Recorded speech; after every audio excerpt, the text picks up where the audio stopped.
지난 주일은 부활주일이었습니다. 기독교 신앙의 가장 귀한 정수를 꼽으라고 한다면 바로 예수 부활입니다. 물론 우리 예수님 탄생의 성탄의 의미가 가볍지 않습니다만 성육신하신 예수 하나님의 아들의 부활이야말로 교회의 시작이자 우리가 선포하는 복음의 가장 큰 핵심 내용입니다. 지난 주일 다른 주일과 다르게 부활주일 예배를 드리고 병원에 장기간 입원해 계신 우리 신앙가족들을 찾았습니다. 특별히 부활의 기쁨을 나누고 함께 할 때 떡과 포도주를 병상에서 나눴어요. 때로 또 함께 해주신 가족들과도 은혜 나눔이 되었습니다. 여러분, 이게 왜 은혜인가? 정말 귀한 은혜인가는 바로 이 성만찬은 그리스도께서 친히 제정하시고 제자들에게 주시며 이것을 먹으라, 또한 이것을 받아 마시라 하심이었고, 너희는 이것을 먹을 때마다 나를 기념하라, 기억하라 하심이었기 때문이죠. 지난 주일은 다른 주일보다도 더 의미 있고 뜻깊은 부활 주일이었습니다. 모든 그리스도인들은 바로 이 은혜의 상징이자 은혜의 언어라고 할 수 있는 이 성만찬 예전을 통해서 비록 말을 할 수 없는 육신의 상태에 있다 할지라도, 비록 몸을 움직여 교회로 예배당으로 나올 수 없다 할지라도 이것이 무엇을 의미하는가, 이것이 무엇을 뜻하는가를 바로 그분들과 함께한 이들은 알고 있기 때문에 바로 은혜입니다. 바로 예수님께서 당신 자신을 내어주신 몸으로서의 떡이며 피로서의 포도주였기 때문에 그러합니다. 그 자리에 함께한 이들은 알고 있었고 알았습니다. 우리는 이것을 신앙의 신비라고 합니다. 오늘 예수님 부활 이후에 두려움에 떨었고 예루살렘의 한 가정에 모여있던 바로 그 제자들, 그리고 그들 가운데 그들과 함께하고 계신 주님을 저들이 알았던 것처럼 말입니다. 기독교 신앙의 핵심은 그렇기 때문에 바로 이 부활 신앙이라고 할 수 있어요. 사도 바울은 이 신앙을 이렇게 표현했습니다. 내가 그리스도와 함께 죽고 또한 그리스도와 함께 산다. 나는 날마다 죽노라 라고 하는 것 말입니다. 우리는 육신의 호흡이 끊어지는 것만을 죽음이라고 이야기합니다.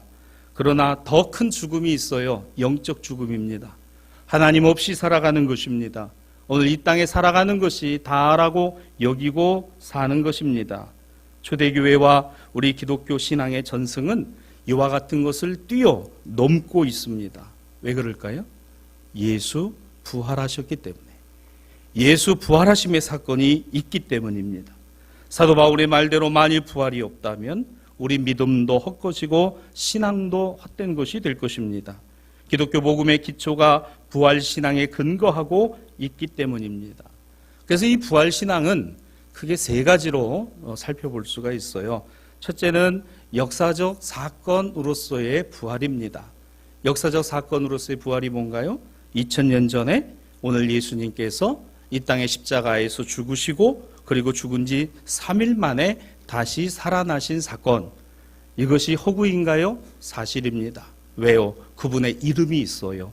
그리고 실제 사건이 있었습니다. 부활을 목격한 사람들이 있습니다.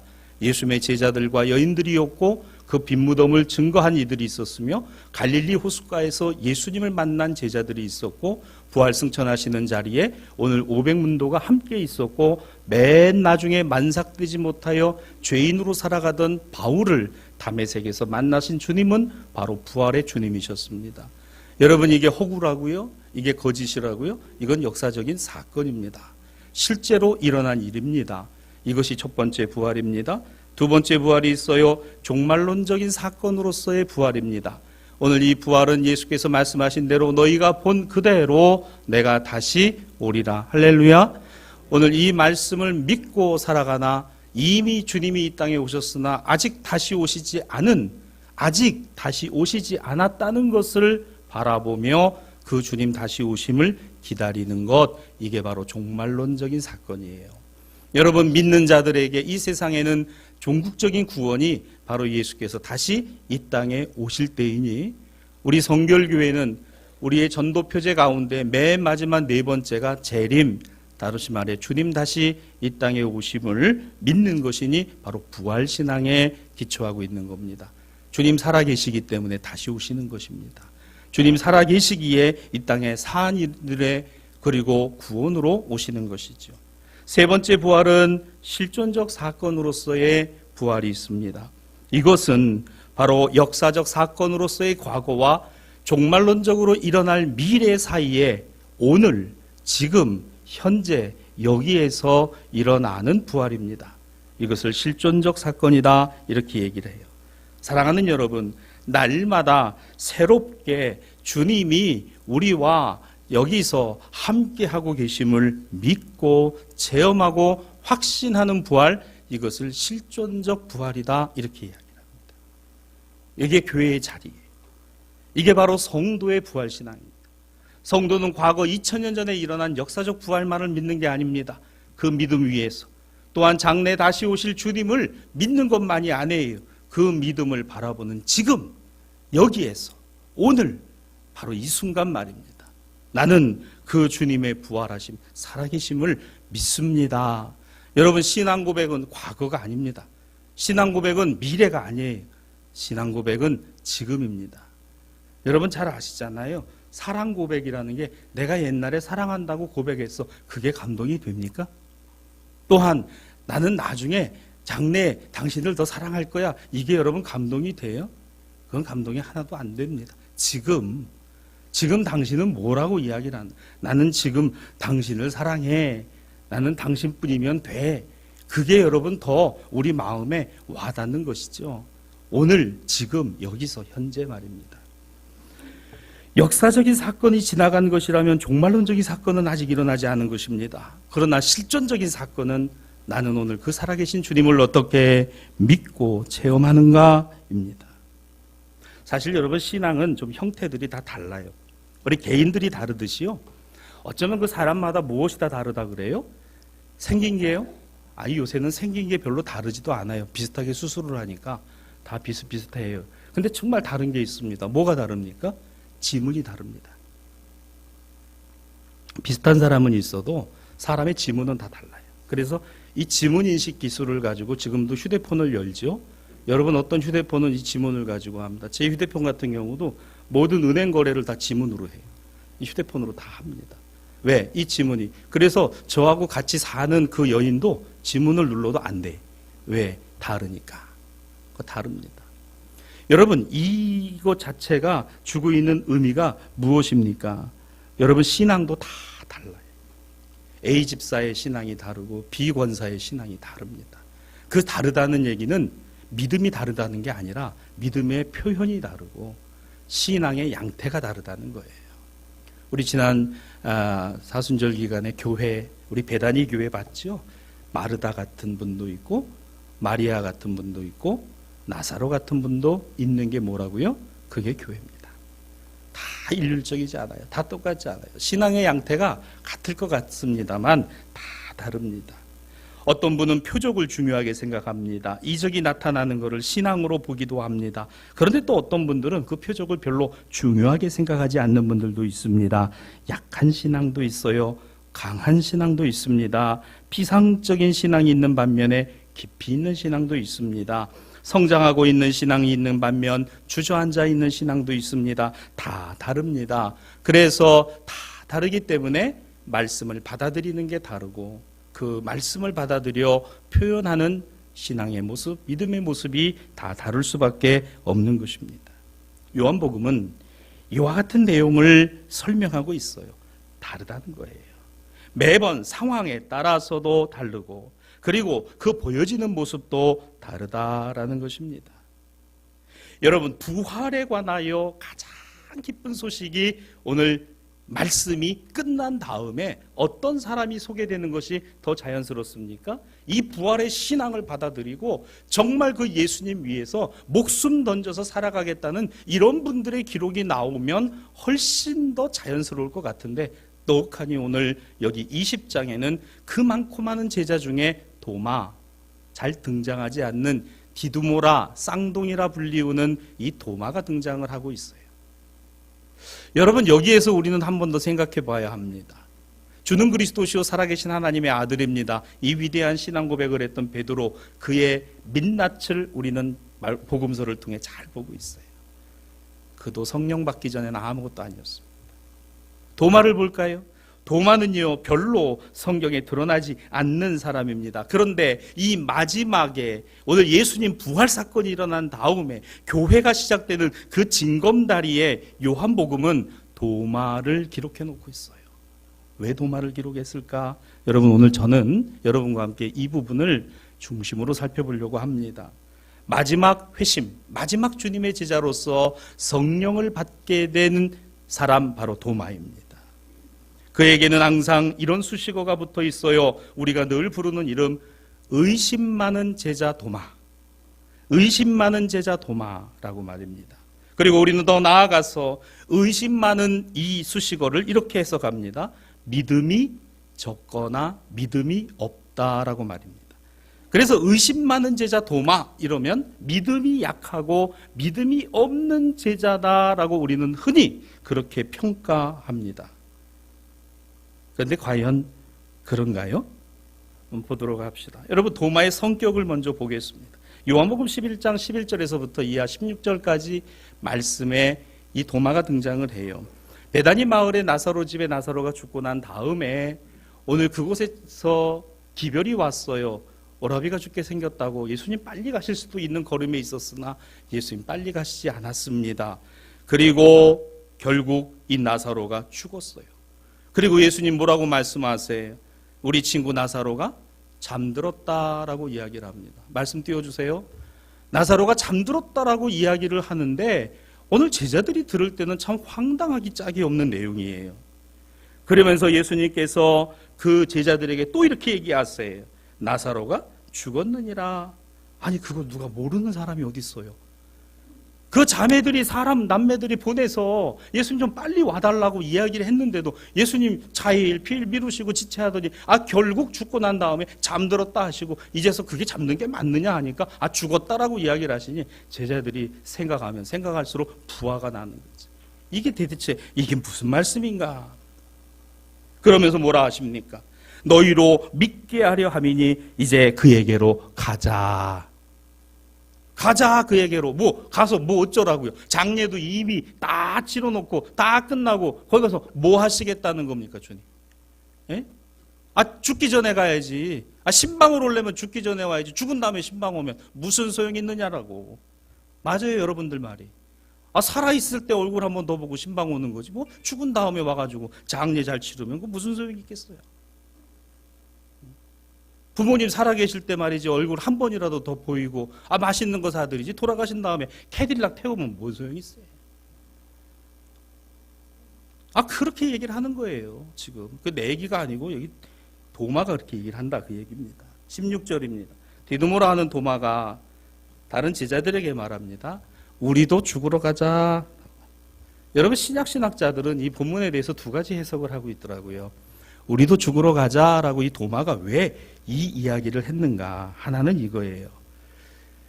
예수님이 이 베다니로 들어가시면 그 나사로의 남매들 뿐만 아니라 그 동네 사람들이 그 집과 얼마나 가까웠는 거 다 아는데 이제서 오셔가지고 참 얼굴도 뻔뻔하다. 진작 오셔가지고 좀 살려주시든지 그러지. 이제 오셔가지고 사람들이 보나마나 손가락질하고 비난할 건데 참 그거 견뎌내는 거 쉽지 않을 거다. 오늘 도마는 예수님 그래도 어떡하겠어요. 가봐야죠. 가시면 저도 예수님 따라서 같이 가겠습니다. 이런 마음으로 얘기했을 가능성이 하나가 있다는 해석을 하고 있어요. 또 하나의 해석은 이런 겁니다. 그거는 바로 다른 게 아니라 아프다고 할 때 사람을 보냈을 때 진작 하셨으면 안 죽었을 거를 이제 죽은 다음에 가자고요? 아이고 주님 참 대단하십니다. 그 도마가 생각할 때 그래 주님 좋습니다. 그러면 갑시다. 어디 그 죽은 나사로 가서 보고 그 뭐라 하시는지 나도 좀 가봅시다. 이러고 주님 빈정대듯이 말했다라는 해석이 하나가 있어요. 여러분, 어느 쪽이 더 가까우십니까? 그 두 가지 중에 어느 쪽이 도마의 진심이었는가? 우리는 알 길은 없어요. 그런데 이 뜬금없는 말, 주와 함께 죽으러 가자라는 이 도마의 이 말은 분명히 그 두 가지 뉘앙스를 다 갖고 있는 것으로 보입니다. 분명히 주님이 가시겠다는 거, 나도 가겠다는 의미요. 그러나 거기는 이미 가봐야 아픈 이도 아니에요. 생명이 붙어 있는 게 아니에요. 죽었어요. 끝났어요. 장례까지도 이미 다 치루었습니다. 뭐하러 거기를 가시느냐고. 좋습니다 주님. 한번 가봅시다. 그래 무슨 일이 일어나는가. 아주 분명하고 정확한 사람이에요. 또 하나가 도마의 성격을 알 수 있는 부분이 요한복음 14장 1절 이하 5절까지의 말씀입니다. 오늘 이 사건을 두고 예수께서 당신 자신을 일컬어서 십자가의 죽으심과 부활에 관하여 말씀을 하실 때 너희는 마음에 근심하지 말라. 하나님을 믿으니 또 나를 믿으라. 그러면 내 아버지의 거할 처소, 내가 그 처소를 예비하러 간다라는 말씀을 하시며 나 있는 곳에 너희도 있게 하겠다라고 말씀을 하세요. 그래서 제자들의 반응입니다. 아니 주님 어디로 가신다는 거예요? 도마가 나서서 이렇게 말합니다. 주님이 어디로 가시는지 알지 못하겠는데 어찌 우리가 그 길을 알겠습니까? 주님 어디 집이라도 하나 만들어 놓으셨어요? 예루살렘에? 그러면 그거 알려주시면 우리가 그 길 찾아서 가겠지요.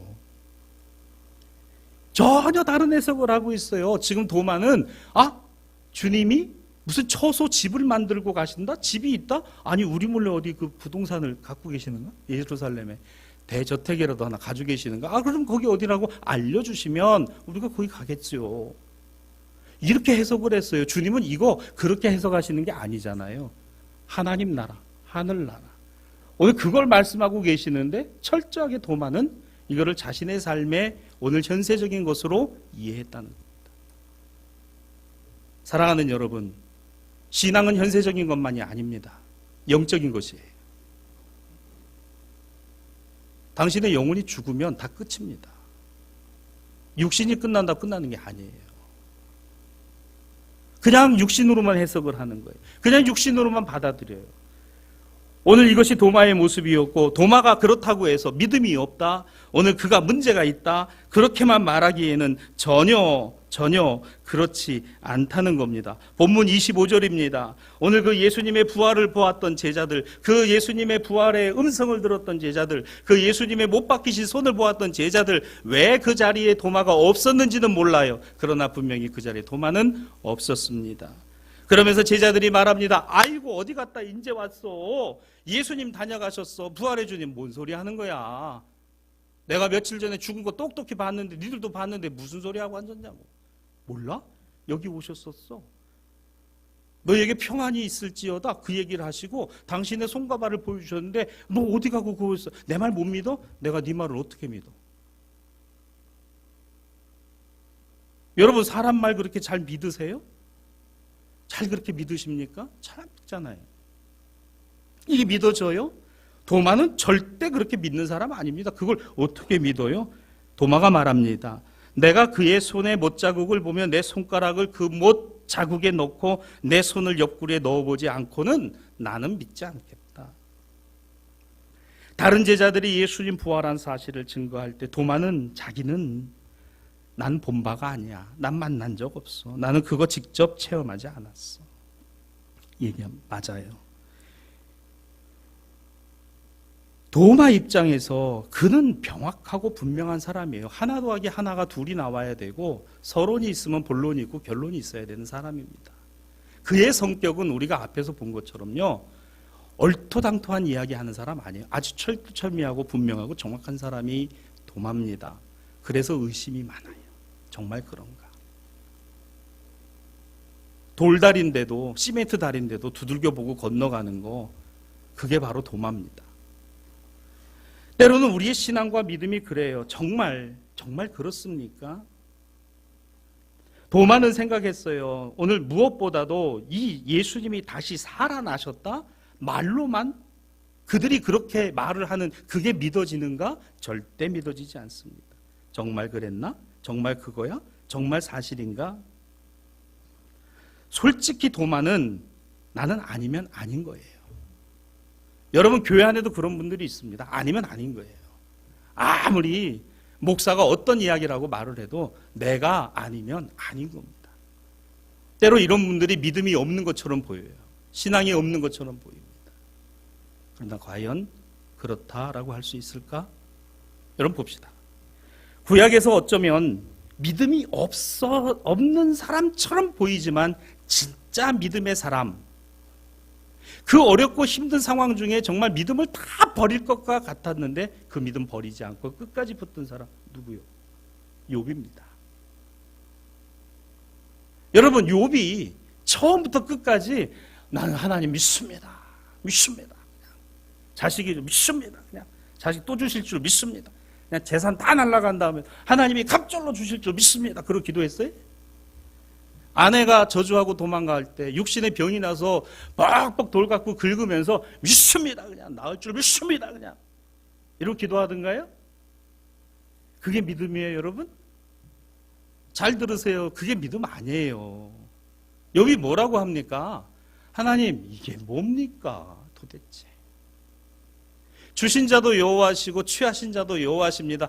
뭐 하나님이 하시는 일이라는 거 뭐 그렇소, 조수다 하나님 하시는 거 내가 인정하겠소. 그런데 이건 아니잖아. 차라리 나를 데려가세요. 나 차라리 태어나지 않으면 좋을 뻔했습니다. 여러분, 친구들이 와서 이야기를 하고 어떤 이야기를 해도 욥의 마음에 오늘 그것이 다 와서 와닿는 거 하나도 없고 그 말 들을 때마다 욥이 이랬다 저랬다 이리 갔다 저리 갔다.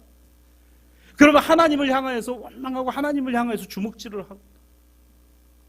제가 욥기 강의하면서 수요일날 예배 나오신 분들 기억하시죠? 욥이 불신앙이라고요?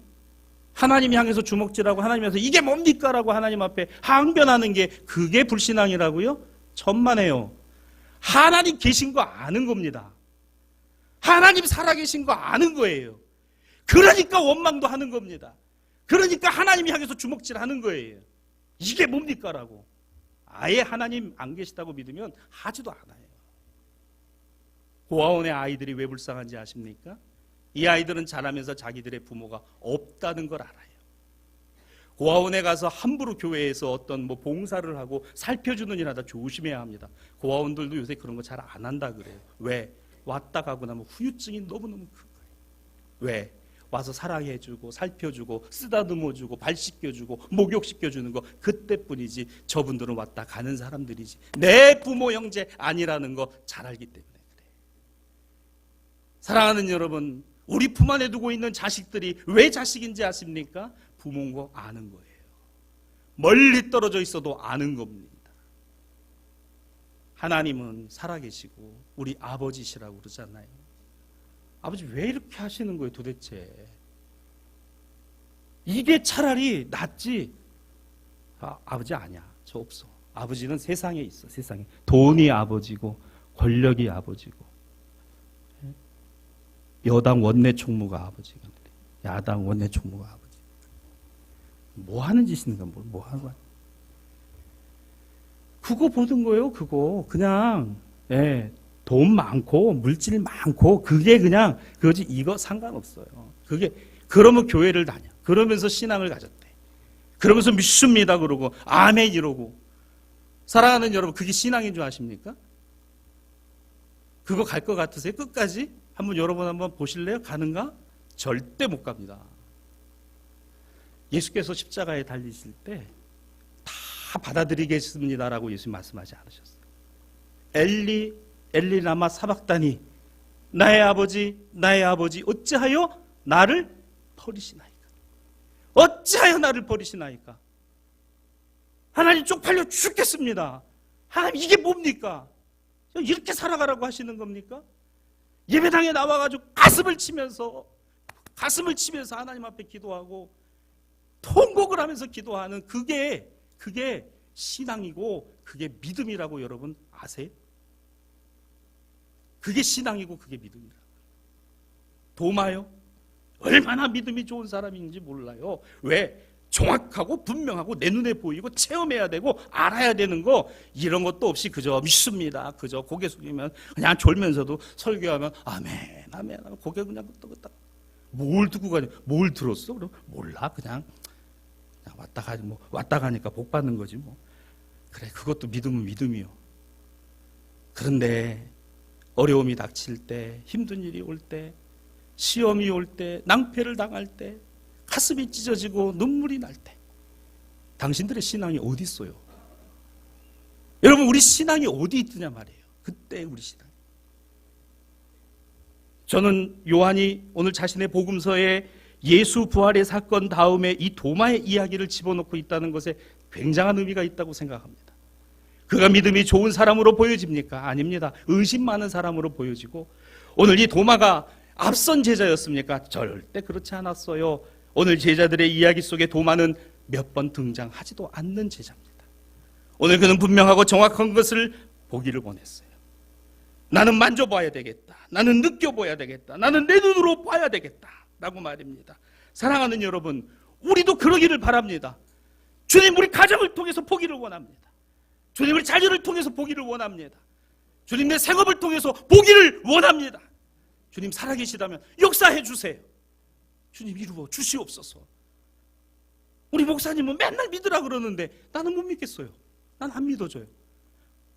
우리 권사님은 맨날 나와서 기도해 보라 그러는데 그건 자기 얘기지. 나는 이거 절대 그런 체험 없는데. 주님, 주님 만나기 원합니다. 나도 그 주님 깨닫게 해달라고. 이게 신앙이고 믿음인 줄로 믿습니다. 이게 신앙이고 믿음이에요. 오늘 본문에서 예수께서는 보지 않고 믿는 자들이 복되다라고 선언하시죠. 맞습니다. 그런데 이 보지 않고 믿는 자들이 복되다는 말씀은요, 그저 묻지도 따지지도 않고 무턱대고 아멘 아멘 하는 그런 신앙이 아니에요. 이 보지 않고 믿는 자가 복되다. 예수께서는 부활 승천하시기 전 40일을 이 땅에 계셨고 당신의 제자들을 만나시고 승천하시면서 너희가 본 그대로 다시 오리라. 그리고 너희가 땅끝까지 이르러 복음의 증인이 되라. 교회를 위탁하시고 교회를 세우시고 가셨어요. 늘 봅니까? 아닙니다. 늘 보지 않아요. 그렇다면 무엇은요? 믿음은요? 무엇이 신앙이라는 것은 여전히 과거가 아니라 미래가 아니라 지금, 오늘, 현재 여기에서 살아 있어야 된다는 겁니다. 살아 있습니다. 오늘 우리는 물어야 됩니다. 여러분 의심하세요. 질문하시길 바랍니다. 저는 우리 신앙가족들 중에 젊은 분들이 신앙적인 어떤 질문을 해오고 이야기를 해올 때 저는 굉장히 기뻐요. 근데 그분들은 참 많이 힘들어 하십니다. 목사님께 이런 질문을 해도 될까? 이런 것도 물어봐도 참 그럴까? 그런데 저는 하라고 합니다. 왜? 저도 다 몰라요. 그러나 제가 아는 범위 안에서 제가 다 모른다면 연구를 해서 준비를 해서라도 알려줘야 되는 거. 왜? 신앙은 알아가는 겁니다. 우리가 어찌 하나님의 뜻을 다 압니까? 오늘 우리가 주님의 뜻을 어떻게 다 알 수 있어요? 그분이 가시는 그 길을 우리가 어떻게 다 압니까? 그러나 우리는 믿고 따라갑니다. 너희는 나를 믿는 자가 되라. 나를 따르는 자가 되라.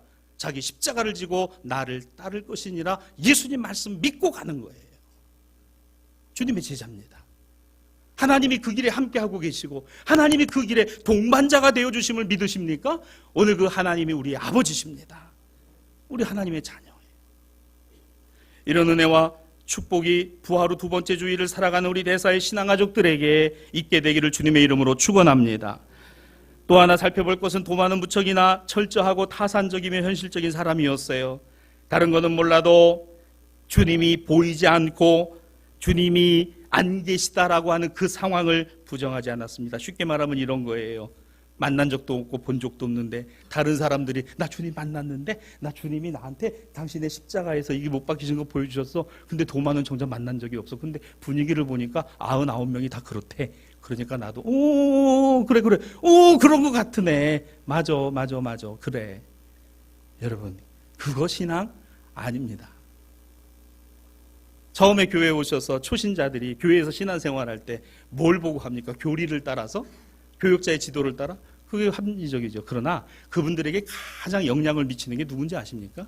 나를 전도한 사람, 내 이웃에 사는 사람, 내가 아는 사람이 그 교회 신앙생활 하는데 가장 결정적인 영향을 미칩니다. 거의 대부분이 그래. 그러니까 그분들의 하는 거를 보고 그렇게 따라합니다. 그렇게 따라하려고 그래요. 여러분, 도마는요, 그 12제자 중에서도 참 독특했어요. 다른 제자들 같이 그냥 묻어가도 되는데 묻어가지 않고 아닌 건 아닌 거야. 나는 본 적 없어. 이 말을 다른 말로 하면 뭘까요? 솔직했다는 겁니다. 정직했다는 거예요. 주님, 나도 좀 뜨거운 은혜가 있으면 좋겠어요. 주님, 나도 정말 내가 생각했던 거 말고 주님이 이렇게 하시는 거구나라는 것을 정말 알았으면 좋겠어요.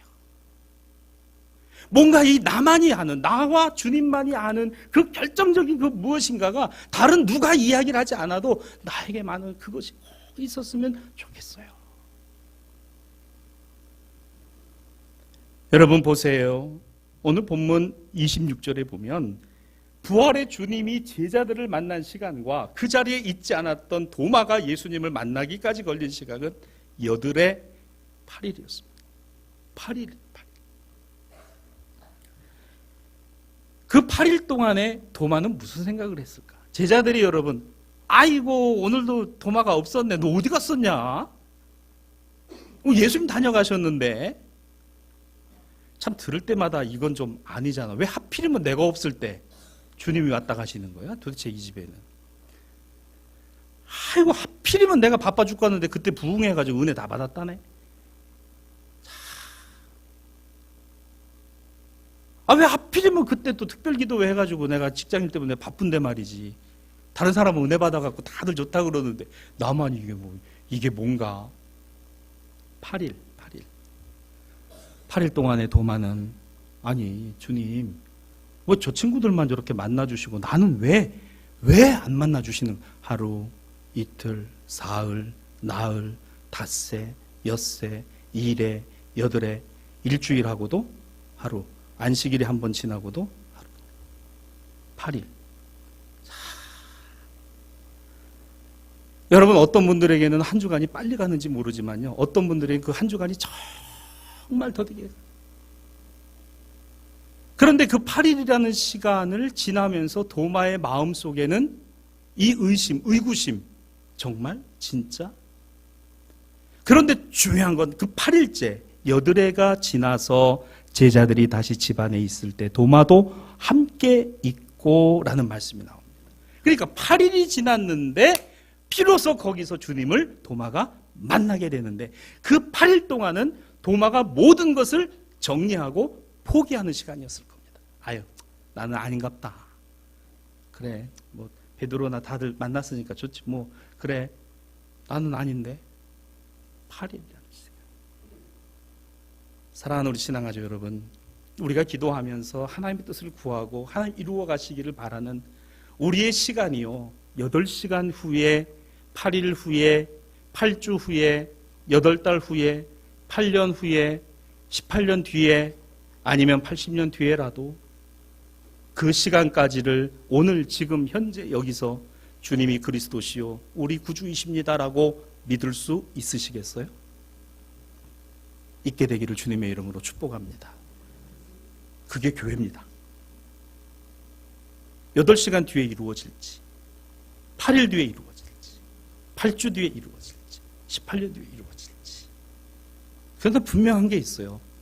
하나님 살아계시고 그 아들 그리스도가 다시 사셔서 모든 잠자는 자들의 부활에 첫 열매가 되어주셨다는 사실을 소설로 듣지 아니하고 남의 체험으로 듣지 아니하고 나의 체험으로 받아들이고 오늘 이 믿음을 갖고 이 믿음의 이름 예수 그리스도를 힘입는 사람들에게는 바로 하나님의 자녀로 살아가는 은혜와 축복이 이 땅 안에서 이어져 간다는 사실입니다. 교회는 이겁니다. 교회는 이거예요. 너무너무 힘들어요. 너무너무 우리의 현실은 우리 신앙과 달라요. 그런데 우리 신앙은 여전히 변함이 없어. 주님 살아계시고 그 하나님 살아계시고 지금도 우리와 함께 하고 계시다는 이것이 변함이 없다는, 주님이 변함이 없으신 것이니 우리를 향한 사랑과 은혜 주심도 변함이 없으니 오늘 이 신앙과 믿음으로 승리하는 저와 여러분이 되기를 주님의 이름으로 축복합니다. 시간이 지난다고요? 괜찮아요, 여러분. 모세는요 40년 애굽 살았고 40년 광야 살았고 40년 다시 광야에서 백성들을 이끌고 432 120년 인생들이 살았어요. 나이 많아서요? 아닙니다. 이제 우리 육신이 노쇠하니까? 아니에요. 그럼에도 불구하고 여전히 우리에게 주고 계시는 은혜와 사랑은 변함이 없다는 사실입니다.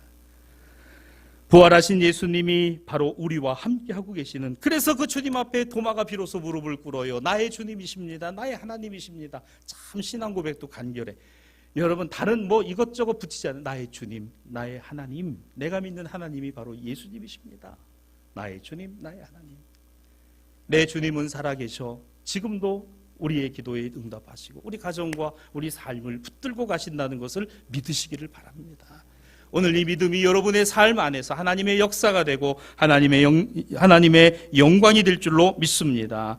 오늘 주님이 말씀하시는 것처럼 이 경험과 이 은혜가 우리 안에 있게 되기를 원합니다. 마지막으로 말씀을 정리합니다. 그렇다면 이런 신앙과 믿음을 가지고 이 믿음으로 그 이름을 힘입어 살아가는 우리들의 삶에 꼭 필요한 것이 한 가지가 있어요. 꼭 필요한 한 가지가 있습니다. 성령 받으세요. 성령 충만하시기 바랍니다. 여러분, 성령이 아니면 예수님 안 보여요. 성령이 아니시면 예수님이라는 이름이 주님으로 들려지지 않아요. 성령이 아니시면 이 성경이 나에게 주시는 말씀으로 절대로 다가오지 않습니다. 성경 공부 제자 훈련 백날 해도 성령 받지 아니하면 이건 지식적인 겁니다. 아무 의미 없어요. 성령을 받으라. 오늘 본문 22절입니다. 제자들 가운데 예수께서 하신 말씀은 성령을 받으라. 성령을 받으라. 초대교회는 이걸 굉장히 중요하게 생각했어요. 왜? 예수 부활 승천하신 후 이제 예수님 보이지 않아요. 그런데 성령이 우리 안에서 그 주님을 보는 것과 같이 그 주님의 말씀이 항상 기억나게 그리고 그 말씀대로 살아가도록 우리를 권면하고 우리를 이끌어 가신다는 거예요. 성령이 주시는 것은 불안함이 아니에요. 두려움이 아닙니다. 염려와 근심과 걱정이 아니에요. 초조함이 아닙니다. 성령이 우리에게 주시는 것은 평안입니다. 평안이에요. 그리고 하늘의 평안입니다. 내일 당장 결제할 게 있어도 오늘 나에게 주시는 평안이 있어요. 내일 당장 해결해야 될 시급한 문제가 있음에도 내 마음에 평안이 넘쳐요. 사랑과 희락과 화평, 오래 참음, 자비, 양선, 그리고 충성과 온유와 절제. 오늘 이게 성령께서 항상 우리 안에 주고 계시는 역사입니다. 여러분, 성령 받으세요. 그리고 성령의 충만함을 구하세요. 내 안에 성령이 다 계시길 원합니다. 오늘 하나님을 향하여서 원망을 하다가도 욕을 하다가도 하나님 내가 잘못했어요. 하나님 제가 밀어냈어요. 내가 중요한 거 말씀 하나 드릴게.